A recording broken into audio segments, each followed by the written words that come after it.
about the programs, the methods, or mga approaches na ginagamit sa teachers having students with visual impairments.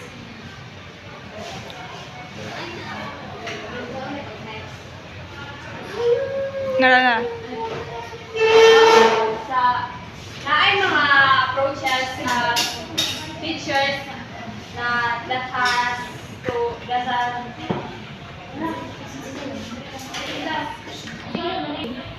the first one is the total communication approach. We all know naman, di ba, na the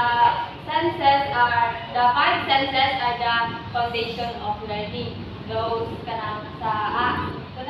sa sight, sa hearing, sa touch, sa taste, o sa smell.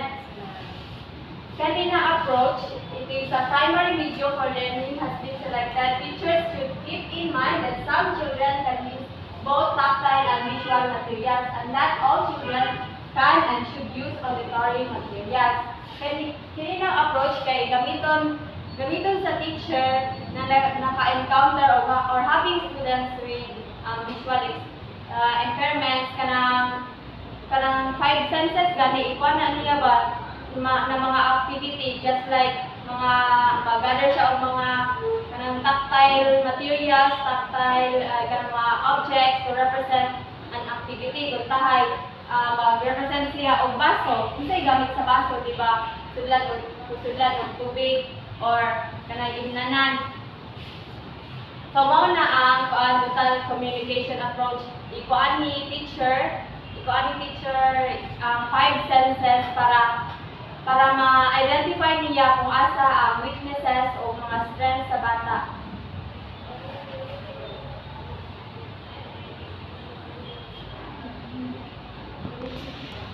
Objects and tactile symbols or materials.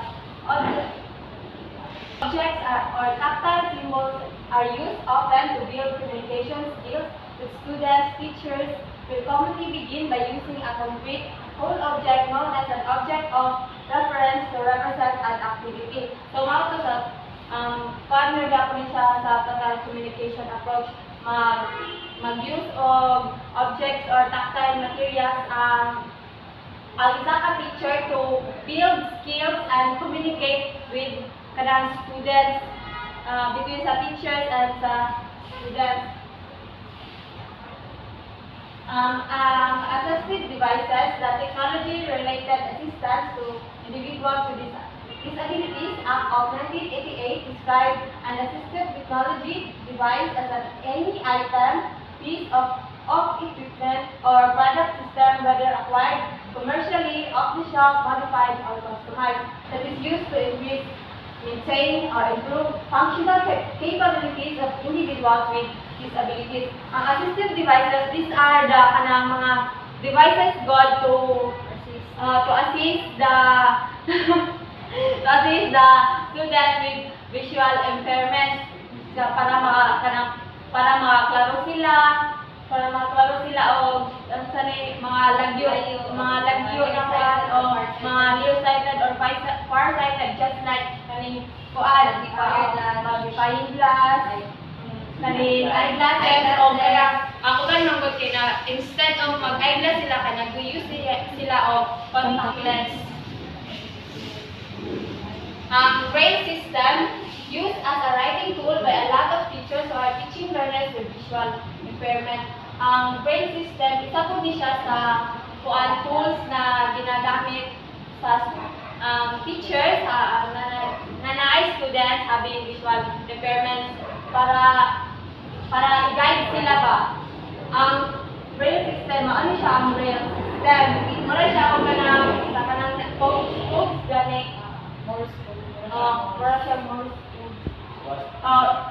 Commonly used ni siya sa mga blind gani. Yes.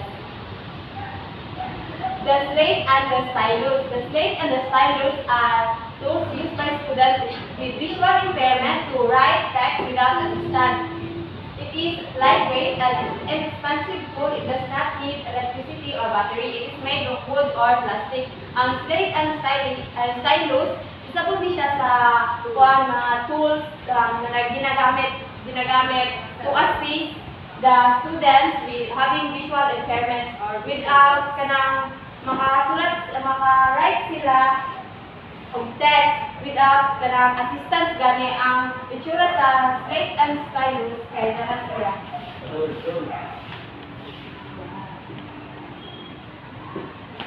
Kaning kuan na siya ginatugtog kahit pag-siya gaya ang pinggan.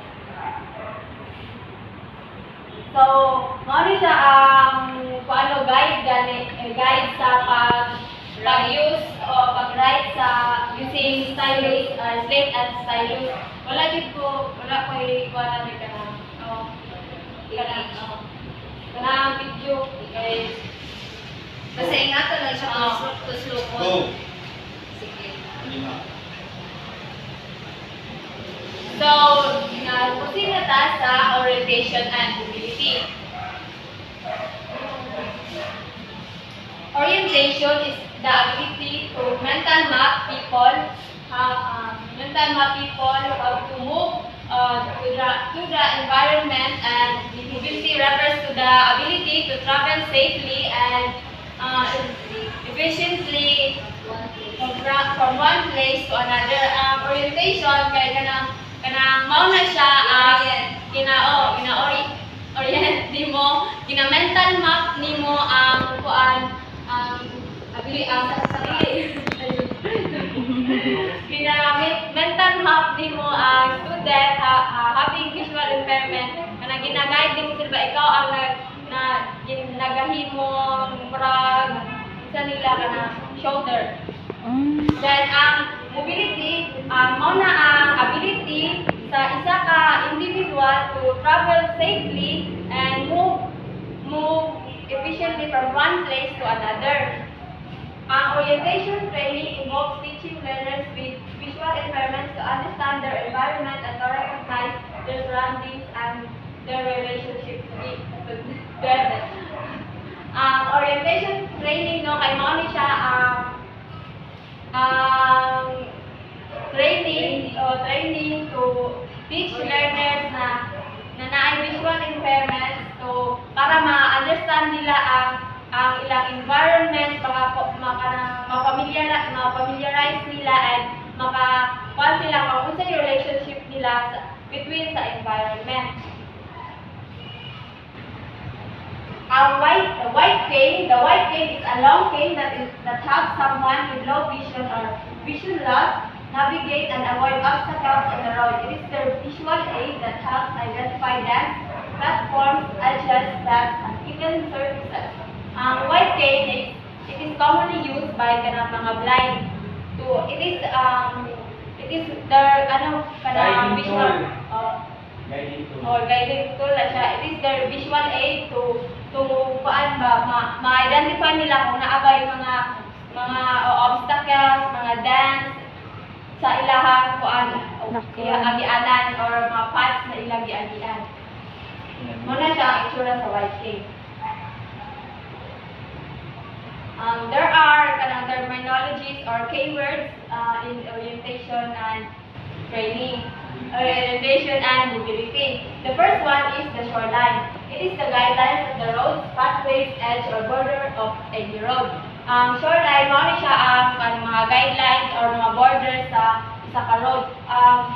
Example, ano niya, kay kanaganing mga sa street, kasi tawagan na? Street... Hallway. Dili, street... Yan sa... Sidewalk. Muna siya, ang sidewalk, ang mga mga edges. Ang clue, it is any environmental, sound, odor, object, or tactile information which can help the blind person determine his position or direction to move or to reach his objective. Ang clue, kay mo ni siya ang mga kanang masimukan gani sa kuan mga odors, mga sound, or mga object na makuan sa isa ka person na visual impairment. Wala siya ang clue. The next one is the landmark. It is any object, smell, or sound, or other environmental information which has a known and fixed location in the environment. Example aning landmark kay kada kani sa Baywalk, karang naara din na siya sa dira sa isa ka place ba na siya kanang fixed place gani na kabutangan or kanang pylon dira. There are characteristics of good landmark. It is easily identified by the client. Located directly in the usual line of travel. It is large enough to be missed. Ano ang characteristics of good landmark? So, last one is bearing. Not being able to walk in a straight line but unconsciously drifting to the left or to the right turn but thinking you are walking straight. Bearing no, kay kana ganing tahay blindfold ka niya, nag-walk ka niya, feeling mo straight pa imong gilakawan niya. Ang nagtanaw sa imo kaniliko na dahil kamao na ang tawag sa bearing ka na you are thinking na naka-walk straight pa ka but naka-turn na di ay ka ang kuan na dito sa path.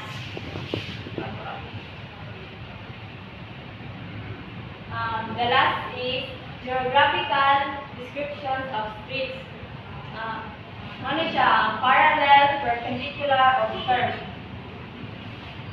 Ang parallel kay kanang straight na parehas good sila. Ang perpendicular kay parehas sila na mga intersection. Crossing.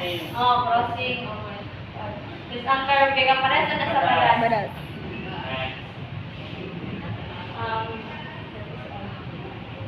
That is all for my report. Thank you.